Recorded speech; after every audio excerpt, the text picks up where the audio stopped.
Rave party ಆಗಿದೆ ಅನ್ನೋದ್ರ ಬಗ್ಗೆ ಮೈಸೂರು ರೇವ್ ಪಾರ್ಟಿ ಆಗಿದೆ ಅನ್ನೋದ್ರ ಬಗ್ಗೆ ಮಾಹಿತಿ ತಮಗೆ ಮಾಹಿತಿ ಕೊಟ್ಟರು. ಮೈಸೂರಿನಲ್ಲಿ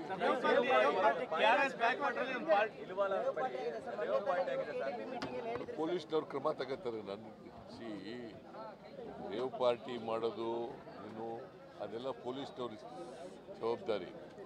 ಪೊಲೀಸ್ನವರು ರೈಡ್ ಮಾಡಿದಾರಂತೆ, ನಾನು ಹಿಂಗೆ ಹೇಳಿದ್ರು SP ಅವರು ಕಾನೂನು ರೀತಿಯ ಕ್ರಮ ತಗೋತಾರೆ. ಈಗ ದಸರಾಗೆ 3 ದಿನ ಬಾಕಿ ಇದೆ, ಚರ್ಚೆ ಮಾಡಿದ್ರಿ ಸರ್ ನೀವು?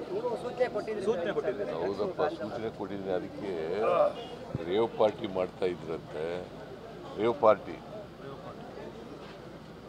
ಸೊ ಅದಕ್ಕೆ ಕಾನೂನು ರೀತಿಯ ಕ್ರಮ ತಗೋತಾರೆ ಪೊಲೀಸರು. ದಸರಾಗೆ 3 ದಿನ ಬಾಕಿ ಇದೆ ಸರ್, ತಾವು ಮೈಸೂರಲ್ಲೇ ಇದ್ರೆ ನಿನ್ನೆ ವೀಕ್ಷಣೆಗೂ ಹೋಗ್ಬೇಕು ಅಂತಿದ್ರಿ, ಹೇಗೆ ಸಿದ್ಧತೆ ಆಗಿದೆ ಅಂತ ಹೇಳಿ ಸರ್? ಮೈಸೂರು ದಸರಾಗೆ 3 ದಿನ ಮಾತ್ರ ಬಾಕಿ ಇದೆ. ಈಗ ನಾನು 2ನೇ ತಾರೀಕು ಬರ್ತೀನಿ, ಅವತ್ತೆಲ್ಲ ನೋಡ್ತೀನಿ ಸರ್. ಈಗ ಲೋಕಾಯುಕ್ತ ADGP ಅವ್ರ ಮೇಲೆ ಕುಮಾರಸ್ವಾಮಿ ಗಂಭೀರವಾದಂಥ ಒಂದು ಆರೋಪವನ್ನು ಮಾಡಿದ್ರು. ಅವರು ಕೂಡ ಒಂದು ಪತ್ರ ಬರೆದಿದ್ದಾರೆ, ಹಂದಿಗಳ ಜೊತೆ ಜಗಳ ಆಡೋದು ಬೇಡ ಅನ್ನುವಂಥ ಒಂದು ಪದವನ್ನು ಕೂಡ. ಈಗ ನಾನು I do not to comment on that. ಅವರು ADGP ಮೇಲೆ ಅಲ್ಲ, ADGP ಮೇಲೆ ಅಲಿಗೇಷನ್ ಮಾಡಿದ್ದಾರೆ. ಅವರು ಉತ್ತರ ಕೊಟ್ಟಿದ್ದಾರೆ, ಅಷ್ಟೇ ಗೊತ್ತಿರೋದು. ಅಲ್ಲ, ಅಧಿಕಾರಿಗಳನ್ನು ಟೀಕೆ ಮಾಡಕ್ ಹೊರಟ್ರ ಅಂತ. ಈಗ ರಾಜಕಾರಣಿಗಳದಾಯ್ತು, ಈಗ ಅಧಿಕಾರಿಗಳ ಈಗ ತಪ್ಪು ಮಾಡಿಬಿಟ್ಟಿದ್ದಾರೆ. ಅಧಿಕಾರಿಗಳ ಮೇಲೆ ಟೀಕೆ ಮಾಡೋದು ಇದೆಯಲ್ಲ, ಯಾಕೆ ಮಾಡ್ತಾರೆ? ಕಾನೂನು ಬಾಹಿರವಾಗಿ ಮಾಡಿದ್ರೆ ಟೀಕೆ. ಹಂದಿಯನ್ನ ಪದ ಬಳಸಿರೋದು ಎಷ್ಟು ಮಟ್ಟಿಗೆ ಸರಿ ಸರ್?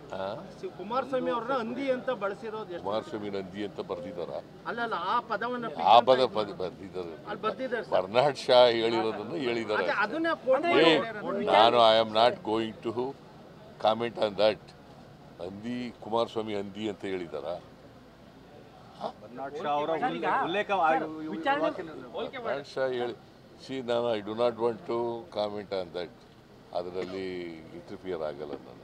ವಿಚಾರಣೆ ನಡೆಸ್ತಾ ಇರುವಂತಹ ವಿಚಾರಣೆ ನಡೆಸ್ತಾ ಇರುವಂತಹ ಅಧಿಕಾರಿಯ ಮೇಲೆ ಅಕ್ರಮದ ಆರೋಪವನ್ನು ಮಾಡುವಂಥದ್ದು ಅಂದ್ರೆ ವಿಚಾರಣೆ ಮೇಲೆ ಪ್ರಭಾವ ಬೀರುವ ಪ್ರಕ್ರಿಯೆನ ಇದು? ಯಾವುದು? ಈ ADGP ಮೇಲೆ ಇವರಿಗೆ ಒಂದು ಅಕ್ರಮದ ಆರೋಪ ಮಾಡಿದ್ದಾರೆ. 32 ಅಂತಸ್ತಿನ ಬಿಲ್ಡಿಂಗ್ ಕಟ್ತಾ ಇದ್ದಾರೆ, ಅಕ್ರಮ ಮಾಡಿದ್ದಾರೆ ಅನ್ನೋದು. ನಾನು ನಿನ್ನೆ ಹೇಳಿದೆ, ಕುಮಾರಸ್ವಾಮಿ ಸ್ಟೇಟ್ಮೆಂಟ್ಗೆ ನಾನು ಉತ್ತರ ಕೊಡಲ್ಲ. ನಿನ್ನೆ ಬೇರೆ ಇಶ್ಯೂ ಇತ್ತು, ಈ ಇಶ್ಯೂನೇ ಬೇರೆ. ಅದು ಎರಡು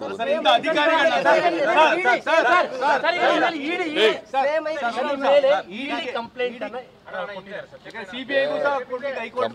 ಕೊಟ್ಟರೆ ಕಾನೂನು ಇರ್ತದೆ, ಕಾನೂನು ರೀತಿಯ ಕ್ರಮ ತಗೋಬೇಕಾಗ್ತದೆ. ಈಗ ಯಾರೋ ಇಡಿ ಕಂಪ್ಲೇಂಟ್ ಕೊಟ್ಬಿಟ್ಟ ತಕ್ಷಣ ಆಗುತ್ತದು. ಕಾನೂನು ರೀತಿಯ ಕ್ರಮ ತಗೋಬೇಕು.